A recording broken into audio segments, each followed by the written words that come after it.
좋아요와 구독 부탁드리며 인생 이야기 시작합니다. 아들아, 제발 여기서 꺼내줘라. 제발. 떨리는 목소리로 아들에게 전화를 거는 제 모습을 상상해 보세요. 3개월째 요양원에 갇혀 있는 75세 박성호, 바로 저입니다. 40년간 대학에서 학생들을 가르치며 존경받던 교수였던 제가 이제는 화장실 가는 것조차 허락을 받아야 하는 신세가 되었습니다. 아내를 잃고 혼자가 된 노인, 치매 초기 진단과 관절염으로 일상이 힘들어진 아버지, 화장실에서 넘어져 고관절이 부러진 후 자식들은 저를 가장 안전한 곳이라며 요양원으로 보냈습니다. 하지만 그곳은 안전한 보금자리가 아니라 존엄성이 사라지는 감옥이었습니다. 매일 오전 7시 기상, 정해진 시간의 식사, 정해진 시간의 취침, 개인의 의사는 무시되고 인간이 아닌 관리 대상으로 취급받는 현실. 하지만 저는 이대로 죽을 수는 없었습니다. 다시 제 삶의 주인이 되기 위한 필사적인 노력이 시작되었습니다. 이 이야기에 공감하신다면 댓글로 숫자 5를 남겨주세요. 여러분의 작은 응원이 저에게는 큰 힘이 됩니다. 제 이름은 박성호입니다. 올해 75세, 40년간 대학에서 철학을 가르쳤던 교수였습니다. 지금도 생생히 기억합니다.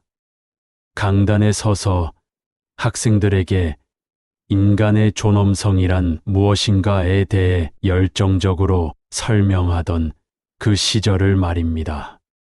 하지만 인생이란 참으로 아이러니합니다. 존엄성을 가르치던 제가 정작 제 존엄성을 지키지 못하는 상황에 처하게 될 줄 누가 알았겠습니까? 모든 것은 3년 전 아내 순자를 떠나보내면서부터 시작되었습니다. 45년간 함께했던 동반자를 잃는다는 것이 이렇게 큰 상실감을 가져다 줄 줄은 몰랐습니다. 아내가 차려주던 따뜻한 아침밥 대신 혼자 먹는 찬 토스트의 맛은 참으로 쓸쓸했습니다. 처음에는 괜찮다고 생각했습니다. 나는 지식인이다. 혼자서도 충분히 잘 살 수 있다. 그렇게 스스로를 다독이며 하루하루를 버텨나갔습니다. 책을 읽고 산책을 하고 가끔 옛 제자들과 만나 차를 마시는 소소한 일상에 만족하려 했습니다. 하지만 제가 미처 알아차리지 못한 것이 있었습니다. 혼자라는 것의 진짜 무서움을 말입니다. 말할 상대가 없으니 말수가 줄어들고 규칙적인 생활 패턴이 무너지기 시작했습니다. 밤에 잠들기 어려워지고 낮에는 졸음이 쏟아졌습니다. 가장 충격적이었던 것은 어느 날 마트에서 장을 보다가 제가 뭘 사러 왔는지 잊어버린 일이었습니다. 한참을 매대 앞에서 멍하니 서 있다가 집으로 돌아왔는데 그제야 우유를 사러 갔다는 것이 생각났습니다. 설마 치매는 아니겠지 하는 불안감이 서서히 마음속을 파고들기 시작했습니다. 무릎과 허리도 점점 아파왔습니다. 젊을 때부터 운동을 소홀히 했던 탓일까요? 계단 오르내리기가 힘들어졌고 오래 서 있는 것도 버거워졌습니다. 하지만 제가 미처 알아차리지 못한 것이 있었습니다. 이런 작은 변화들이 모여 거대한 폭풍우가 될 것이라는 사실을 말입니다. 그래도 저는 여전히 독립적인 삶을 살고 있다고 믿었습니다. 매일 아침 6시에 일어나 라디오를 들으며 간단한 체조를 하고 신문을 읽으며 커피를 마시는 것이 저만의 소중한 루틴이었습니다. 자식들이 가끔 안부 전화를 걸어올 때면 아버지, 괜찮으세요? 라고 묻곤 했지만 저는 항상 괜찮다, 걱정 말아라고 대답했습니다. 실제로 그때는 정말 괜찮다고 생각했거든요. 아들 동현이는 대기업에서 임원으로 일하며 바쁜 나날을 보내고 있었고, 딸 지민이는 남편과 두 아이를 돌보느라 여념이 없었습니다. 저는 그들에게 부담을 주고 싶지 않았습니다. 아직 나는 건강하다. 혼자서도 충분히 할 수 있다는 자부심이 있었거든요. 주말이면 동현이가 가족과 함께 찾아오곤 했습니다. 손자, 손녀들이 할아버지 하며 달려와 안기는 순간만큼은 정말 행복했습니다.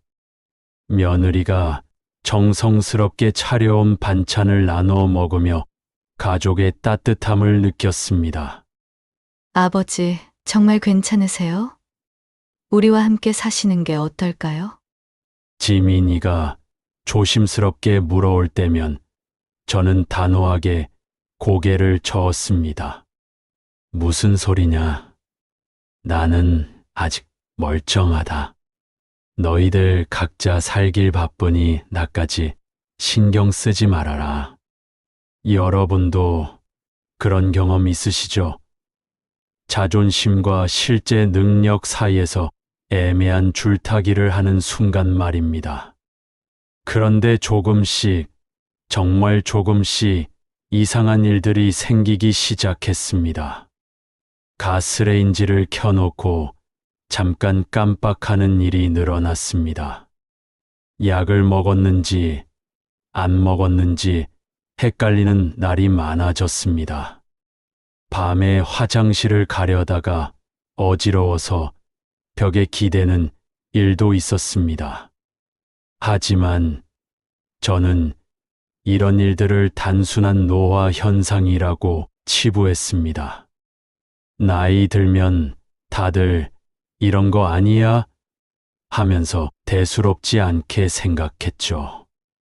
어느 날 아침 평소처럼 체조를 하려고 일어났는데 머리가 핑 돌면서 균형을 잃을 뻔했습니다. 잠시 소파에 앉아 있다가 괜찮아지니까 어젯밤에 잠을 못 자서 그런가 보다 하고 넘어갔습니다. 동네 마트 사장님이 교수님, 요즘 많이 야위신 것 같은데 괜찮으신가요? 라고 물어볼 때도 괜찮습니다. 건강하게 살고 있어요 라고 웃으며 대답했습니다.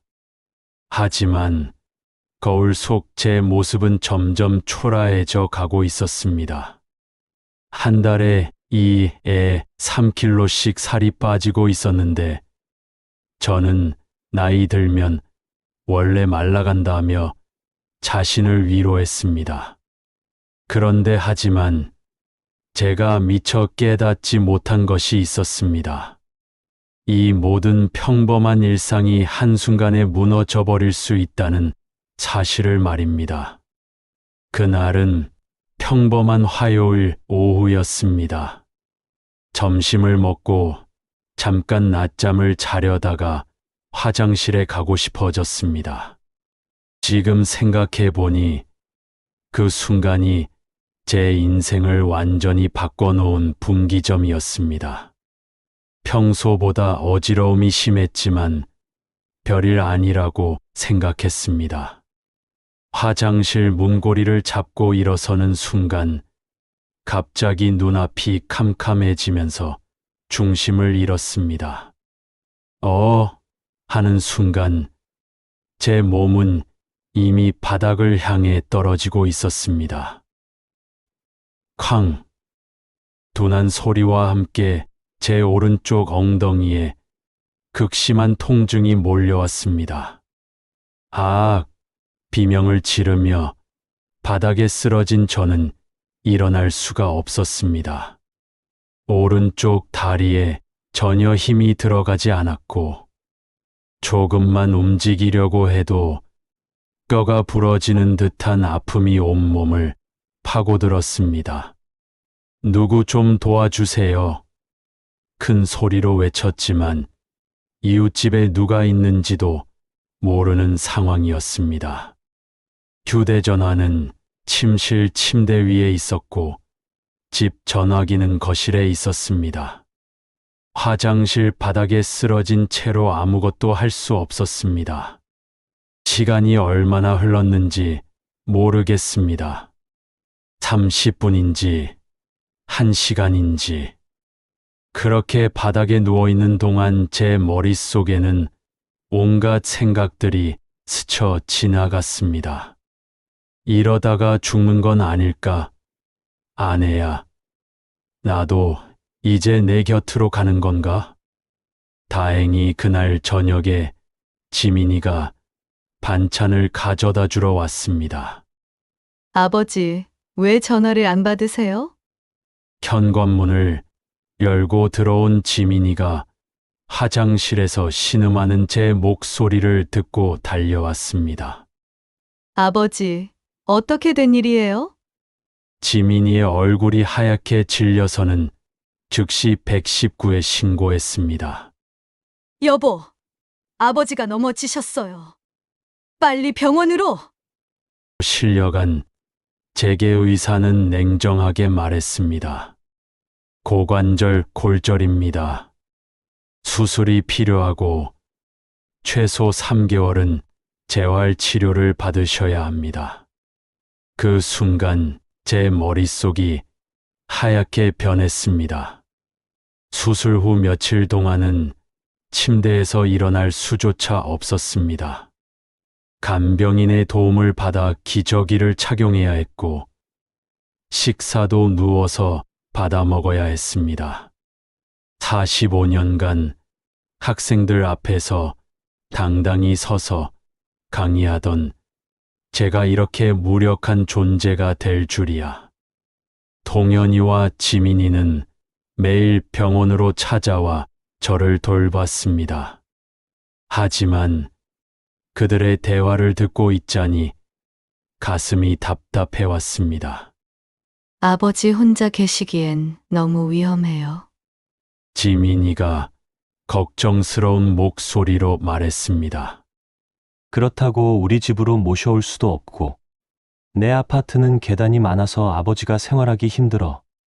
동현이가 난감한 표정으로 답했습니다. 요양원은 어떨까요? 전문적인 재활 치료도 받을 수 있고, 24시간 누군가 지켜볼 수도 있고. 요양원. 그 단어가 제 귀에 들어오는 순간 온몸이 차갑게 식었습니다. 아니다. 절대 안 된다. 나는 집에서 혼자 살겠다. 아버지, 현실을 받아들이세요. 지금 상태로는 혼자 생활하기 어려워요. 동현이가 단호하게 말했습니다. 요양원이 옛날과 다르다고 해요. 요즘은 시설도 좋고 프로그램도 다양하다던데. 지민이가 조심스럽게 덧붙였습니다. 하지만 제가 몰랐던 것이 있었습니다. 그들이 말하는 좋은 시설과 실제 현실은 전혀 다른 세계라는 것을 말입니다. 결국 퇴원 날이 다가오면서 저는 어쩔 수 없는 선택의 기로에 서게 되었습니다. 자식들의 간곡한 설득과 현실적인 상황 앞에서 더 이상 고집을 부릴 수 없었습니다. 알겠다. 3개월만 요양원에서 재활 치료를 받고 집으로 돌아가겠다. 제가 마지못해 승낙하는 순간 지민이는 안도의 한숨을 쉬었고 동현이는 현명한 결정이세요라며 제 손을 잡았습니다. 하지만 바로 그때였습니다. 제 인생에서 가장 끔찍한 3개월이 시작될 줄은 아무도 몰랐습니다. 2023년 3월 15일 오후 2시. 제가 요양원에 입소한 정확한 시간입니다. 지금도 그 순간을 생생히 기억합니다. 휠체어에 앉아 요양원 정문을 통과하는 순간 마치 다른 세계로 들어가는 기분이었습니다. 어르신, 환영합니다. 여기서 편안하게 지내시면 됩니다. 간호사는 친절하게 웃었지만 그 미소 뒤에는 무언가 기계적인 것이 느껴졌습니다. 마치 수백 명의 노인들에게 똑같이 했던 인사처럼 말입니다. 제가 배정받은 방은 4인실이었습니다. 침대 4개가 빼곡히 들어선 좁은 공간에는 이미 3분의 어르신들이 계셨습니다. 그분들은 제가 들어와도 고개를 돌리지 않았습니다. 그저 천장을 바라보거나 창밖을 멍하니 바라볼 뿐이었습니다. 저는 박성호입니다. 잘 부탁드립니다. 제가 인사를 했지만 대답하는 분은 없었습니다. 그때 옆 침대의 최만복 할아버지가 고개를 돌리며 씁쓸하게 웃었습니다. 여기서는 인사 안 해도 돼요. 어차피 얼마 못 가서 나가거나 아니면 그는 말을 끝까지 하지 않았지만 무슨 뜻인지 알 수 있었습니다. 첫날 저녁 6시 저녁 식사 시간이었습니다. 식당으로 향하는 복도에서 충격적인 광경을 목격했습니다. 휠체어에 앉은 채 줄을 서서 기다리는 할머니들의 모습. 그분들의 눈빛에는 생기가 전혀 없었습니다. 할머니, 빨리 오세요. 식사 시간 놓치면 안 돼요. 요양보호사가 재촉하는 목소리에는 따뜻함이 없었습니다. 그저 업무를 처리하는 듯한 차가운 톤이었습니다. 식사는 더욱 충격이었습니다. 미지근한 흰밥과 짜디짠 김치 형태를 알아볼 수 없는 나물 반찬들. 집에서 먹던 따뜻한 식사와는 천지 차이였습니다. 하지만 더 견디기 힘든 것은 식사 시간의 분위기였습니다. 100여 명이 함께 앉아 있지만 아무도 대화하지 않는 고요함. 밤 9시 소등 시간이라며 불이 꺼졌습니다. 집에서는 밤 12시까지도 책을 읽거나 TV를 보며 자유롭게 시간을 보냈는데 여기서는 9시에 강제로 잠자리에 들어야 했습니다. 잠이 안 와서 책을 좀 읽어도 될까요? 제가 물었지만 다른 분들 잠 방해하니까 안 됩니다라는 대답만 돌아왔습니다. 그날 밤 침대에 누워 있으면서 제가 과연 3개월을 버틸 수 있을까 하는 생각이 들었습니다. 아니, 3개월이 아니라 3주도 힘들 것 같았습니다. 이런 상황이라면 여러분은 어떻게 하셨을까요? 다음 날부터는 더욱 가혹한 현실이 기다리고 있었습니다. 오전 6시 기상, 7시 아침 식사, 9시 체조 시간, 11시 간식, 12시 점심. 모든 것이 분 단위로 정해져 있었습니다. 개인의 의사나 컨디션은 전혀 고려되지 않았습니다. 가장 굴욕적이었던 것은 화장실 이용이었습니다. 밤에 화장실에 가려면 간병인을 불러야 하는데 또요. 아까 방금 다녀오지 않았어요? 라는 핀잔을 들어야 했습니다. 75년간 자유롭게 살아온 인간이 화장실 가는 것도 허락받아야 하는 신세가 된 것입니다.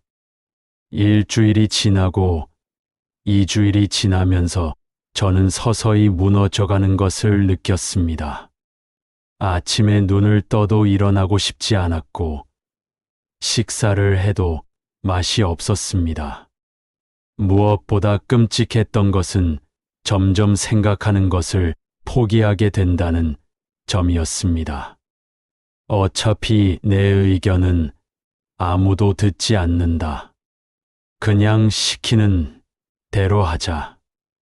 이런 생각이 들기 시작하는 순간 저는 제가 죽어가고 있다는 것을 깨달았습니다. 몸이 아니라 마음이, 정신이 죽어가고 있었습니다. 그리고 3주째 되던 어느 날 밤, 옆 침대의 김 할아버지가 조용히 돌아가셨습니다. 아무도 모르게, 아무 소리 없이. 아침에 간병인이 발견하고 할아버지? 하며 몸을 흔들었지만 이미 늦었습니다. 30분 후 김 할아버지는 흰 시트에 덮인 채 조용히 요양원을 떠나셨습니다. 마치 아무 일도 없었던 것처럼 점심시간에는 새로운 할아버지가 그 자리에 누워 있었습니다. 그 순간 저는 깨달았습니다. 이곳에서 죽는다는 것은 그냥 사라지는 것이구나. 아무도 기억하지 않고 아무도 슬퍼하지 않는 채로. 하지만 죽음의 문턱에서 저를 살린 것은 바로 분노였습니다. 이대로 죽을 수는 없다. 김 할아버지의 죽음을 목격한 그날 밤, 저는 침대에 누워 주먹을 꽉 쥐었습니다. 분노가 치밀어 올랐습니다. 이런 식으로 존엄성을 잃고 죽을 수는 없다는 강한 의지가 생겼습니다. 40년간 철학을 가르치면서 인간의 존엄성에 대해 수없이 강의했던 제가 정작 제 존엄성도 지키지 못하고 있었습니다. 그것이 너무나 억울하고 분했습니다. 아내야, 미안해. 나는 아직 내 곁으로 갈 수 없겠어. 이런 식으로 죽으면 너한테도 부끄럽잖아. 천장을 바라보며 혼자 중얼거렸습니다. 다음 날 아침부터 저는 달라졌습니다. 우선 물리치료실에서의 재활치료에 적극적으로 참여하기 시작했습니다. 물리치료사가 깜짝 놀랄 정도로 열심히 운동했습니다. 할아버지, 오늘 컨디션이 좋으시네요. 젊은 물리치료사가 웃으며 말했습니다. 젊은이, 나는 여기서 나가야 해. 그러려면 내 다리부터 다시 살려야 하거든. 제가 단호하게 대답하자 그의 표정이 진지해졌습니다. 정말 집으로 돌아가고 싶으시구나요? 당연하지. 이곳은 내가 있을 곳이 아니야. 그날부터 저는 비밀스러운 계획을 세우기 시작했습니다. 하루의 물리치료, 시간 외에도 혼자서 할 수 있는 운동을 찾아서 했습니다. 복도를 걸을 때도 의식적으로 보폭을 늘리고 계단이 있는 곳에서는 난간을 잡고 오르내리기를 연습했습니다. 최만복 할아버지가 신기하다는 듯이 제게 물었습니다. 박 선생, 갑자기 왜 이렇게 부지런해졌어요? 만복 씨, 나는 여기서 죽고 싶지 않아요. 내 집에서 내가 원하는 방식으로 살다가 죽고 싶어요. 에이, 무슨 소리예요? 여기가 어디예요? 한 번 들어오면 나가기 힘든 곳이에요. 그래도 포기할 수는 없어요. 인간은 끝까지 희망을 잃으면 안 되는 거 아니겠어요?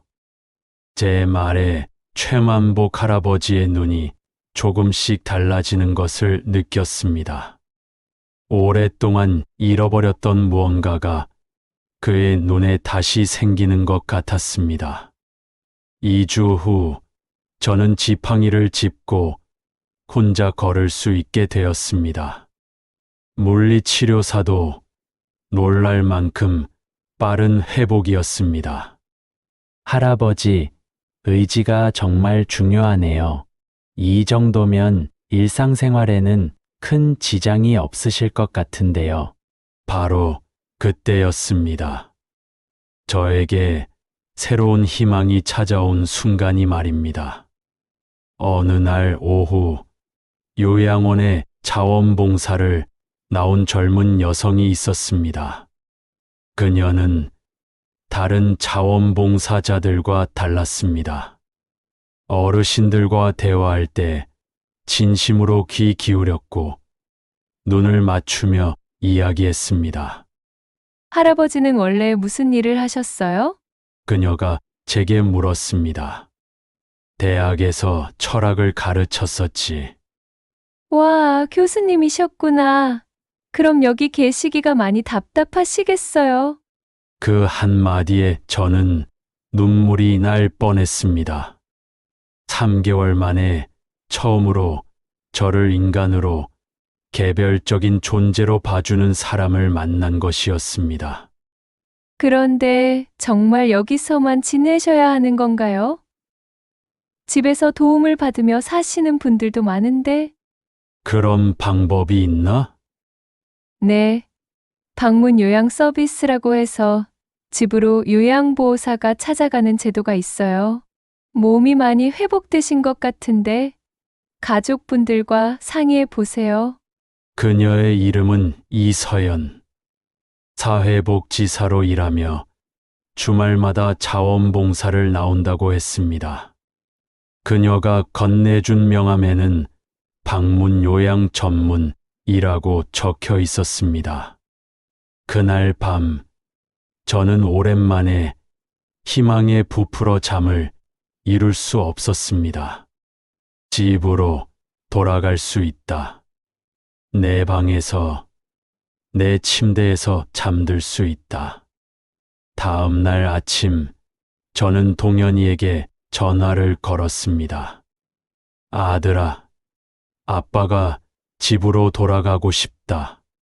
전화기 너머로 잠시 침묵이 흘렀습니다.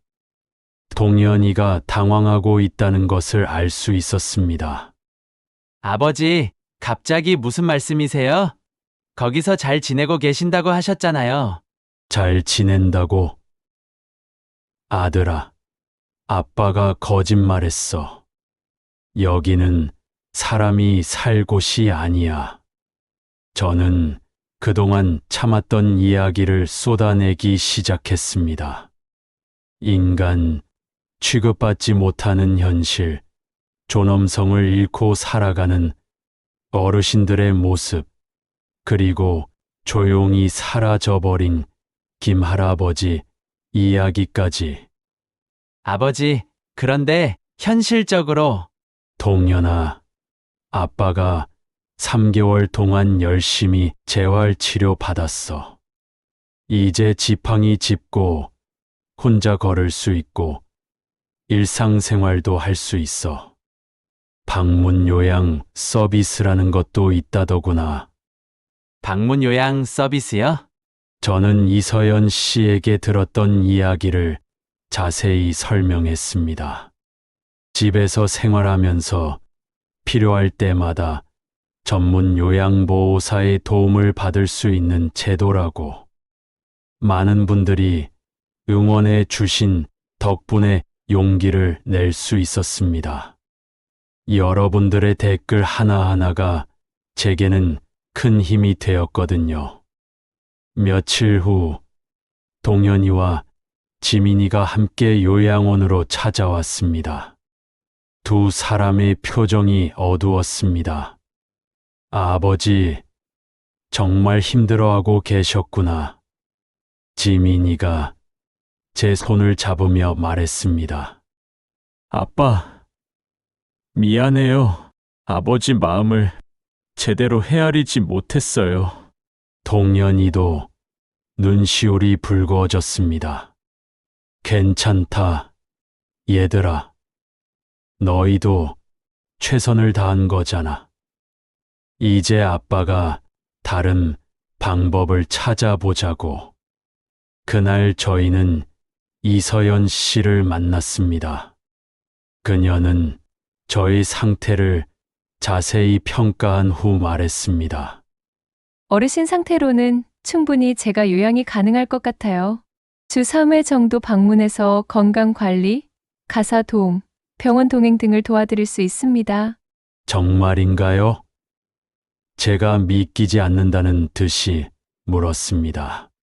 네, 다만 가족분들의 협조가 필요해요. 응급 상황에 대비해서 연락 체계를 만들어야 하고 정기적으로 안부를 확인해야 하거든요. 동현이와 지민이가 서로 눈을 마주쳤습니다. 오랜 고민 끝에 동현이가 입을 열었습니다. 알겠습니다. 아버지가 원하시는 대로 해드리겠습니다. 다만 혹시라도 위험한 상황이 생기면 다시 상의해야 한다는 조건으로요. 고맙다, 얘들아. 정말 고맙다. 퇴원 준비를 하는 동안 최만복 할아버지가 부러워하는 눈빛으로 저를 바라봤습니다. 박 선생, 부럽네요. 나도 집에 가고 싶은데. 만복 씨도 노력해 보세요. 포기하면 안 되잖아요. 내 자식들은 안 될 거예요. 귀찮아 하거든요. 그래도 한번 이야기해 보세요. 사람 마음이라는 게 바뀔 수도 있는 거 아닌가요? 마지막 날 밤, 저는 요양원 복도를 천천히 걸어보았습니다. 3개월 전과는 완전히 달라진 시각으로 이곳을 바라보니 새로운 감정이 들었습니다. 분노나 절망이 아니라 안타까움이었습니다. 여기 계신 모든 어르신들이 한때는 누군가의 자랑스러운 아버지였고 어머니였고 사회의 한 구성원으로 열심히 살아온 분들이었습니다. 그런데 왜 노년에는 이렇게 존엄성을 잃고 살아야 하는 걸까요? 간병인들도 나쁜 사람들은 아니었습니다. 그들도 주어진 시스템 안에서 최선을 다하고 있었죠. 다만 그 시스템 자체가 효율성만을 추구하다 보니 개인의 존엄성은 뒷전이 되어버린 것 같았습니다. 꼭 성공하세요. 복도에서 만난 한 간병인이 저에게 말했습니다. 어르신 같은 분이 모범이 되어서 다른 분들에게도 희망을 주셨으면 좋겠어요. 드디어 운명을 바꿀 순간이 찾아왔습니다. 2023년 6월 20일 오전 10시. 저는 마침내 요양원 정문을 나섰습니다. 3개월 전 절망에 빠져 들어왔던 그 문을 이번에는 희망을 품고 나가는 것이었습니다. 아버지, 정말 기분이 좋아 보이세요. 지민이가 제 얼굴을 보며 웃었습니다. 그럼 감옥에서 나오는데 기분이 좋을 수밖에. 제가 농담처럼 말하자 동현이도 미소를 지었습니다. 집으로 돌아가는 차 안에서 창밖을 바라보는데 모든 것이 새로워 보였습니다. 지나가는 사람들, 상점들, 심지어 신호등까지도 생생하게 느껴졌습니다. 자유라는 것이 이런 것이구나 싶었습니다. 집에 도착했을 때의 그 기분을 어떻게 표현해야 할까요? 45년간 살아온 제 집, 제 방, 제 침대. 모든 것이 그대로 있었습니다. 아내와 함께 찍은 사진들, 제가 읽던 책들, 평소에 앉던 소파까지. 집이 최고야. 소파에 앉으며 중얼거렸습니다. 하지만 현실은 그리 순탄하지 않았습니다. 첫날 밤, 혼자 화장실에 가려다가 어지러움을 느꼈습니다. 3개월간 모든 것을 도움받아 해결했던 탓에 몸이 아직 완전히 회복되지 않았던 것입니다. 괜찮다. 천천히 하자. 스스로를 다독이며 벽을 짚고 조심스럽게 화장실에 갔습니다. 둘째 날, 이서연 요양보호사가 찾아왔습니다. 밝은 미소로 인사하는 그녀를 보니 마음이 따뜻해졌습니다. 어르신, 집에 오시니까 어떠세요? 천국이야. 천국. 요양원과는 완전히 다른 세상이라니까. 그래도 아직 몸조리를 잘하셔야 해요. 제가 주 3회 찾아와서 건강 체크하고 청소나 식사 준비도 도와드릴게요. 이서연 씨는 다른 요양보호사들과 달랐습니다. 저를 환자가 아닌 한 사람으로 대해 주었습니다. 제 의견을 물어보고 제가 원하는 방식을 존중해 주었습니다. 오늘은 뭐 드시고 싶으세요? 내가 직접 라면을 끓여서 먹고 싶어. 어르신이 직접요? 위험하지 않을까요? 괜찮아. 옆에서 지켜봐. 주면 되잖아. 3개월 동안 내가 원하는 걸 한 번도 먹어본 적이 없거든. 그녀는 제 곁에서 조심스럽게 지켜보며 제가 라면을 끓이도록 도와주었습니다. 직접 끓인 라면의 맛이 그렇게 좋을 줄이야. 눈물이 날 정도로 맛있었습니다. 맛있어요? 이서연 씨가 웃으며 물었습니다. 정말 맛있어. 자유의 맛이야. 일주일이 지나고 2주일이 지나면서 저는 점점 활력을 되찾기 시작했습니다. 아침에 일어나서 창문을 열고 깊게 숨을 쉬는 것만으로도 행복했습니다. 제가 원하는 시간에 자고 원하는 것을 먹고 원하는 책을 읽을 수 있다는 것이 얼마나 소중한지 새삼 깨달았습니다.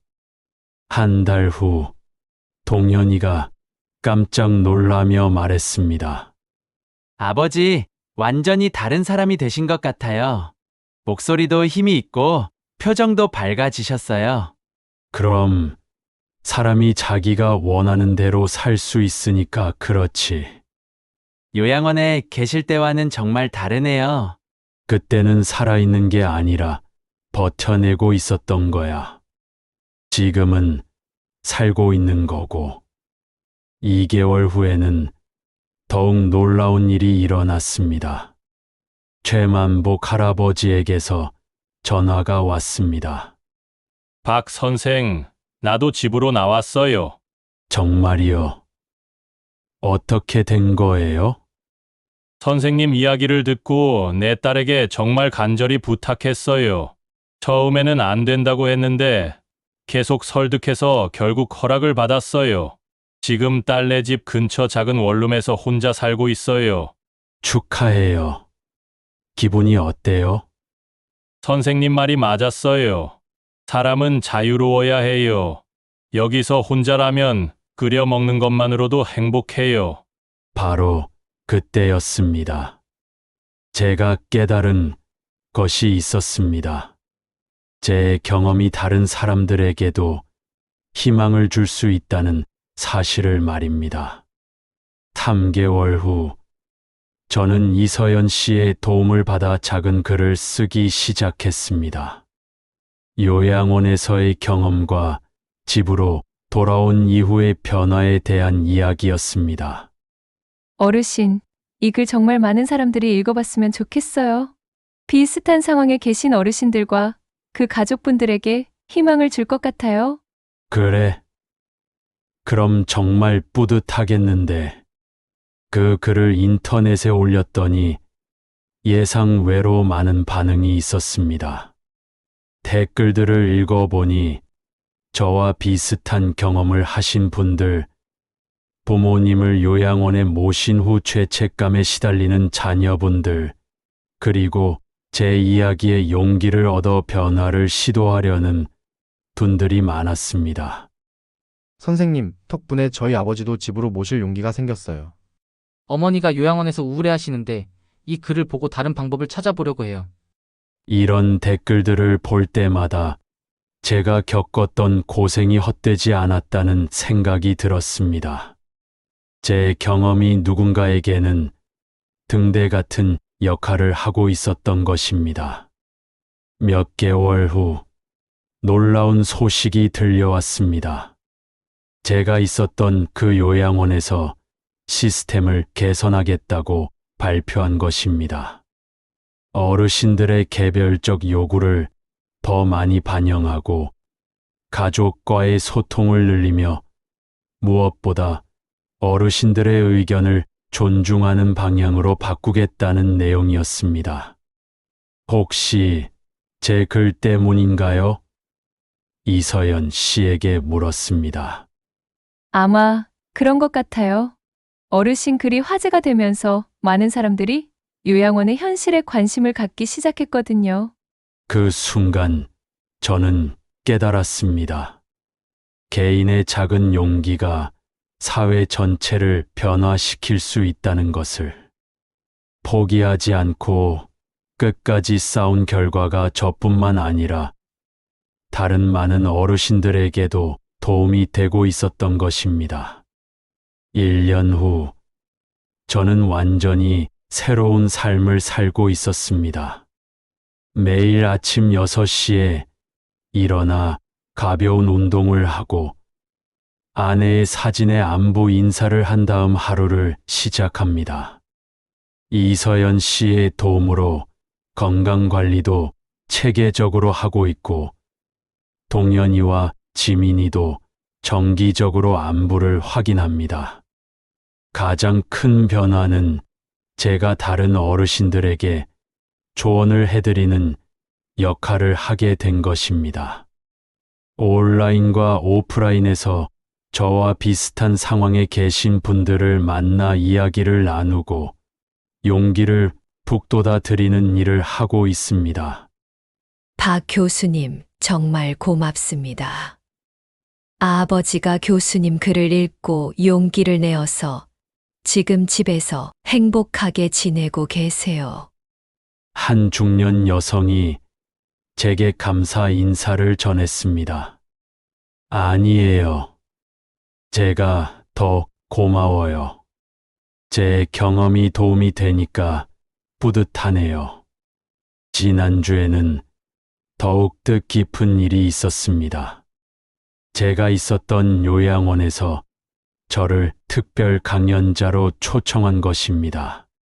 그곳에서 어르신들과 직원들에게 제 경험을 이야기하고 서로 소통하는 시간을 가졌습니다.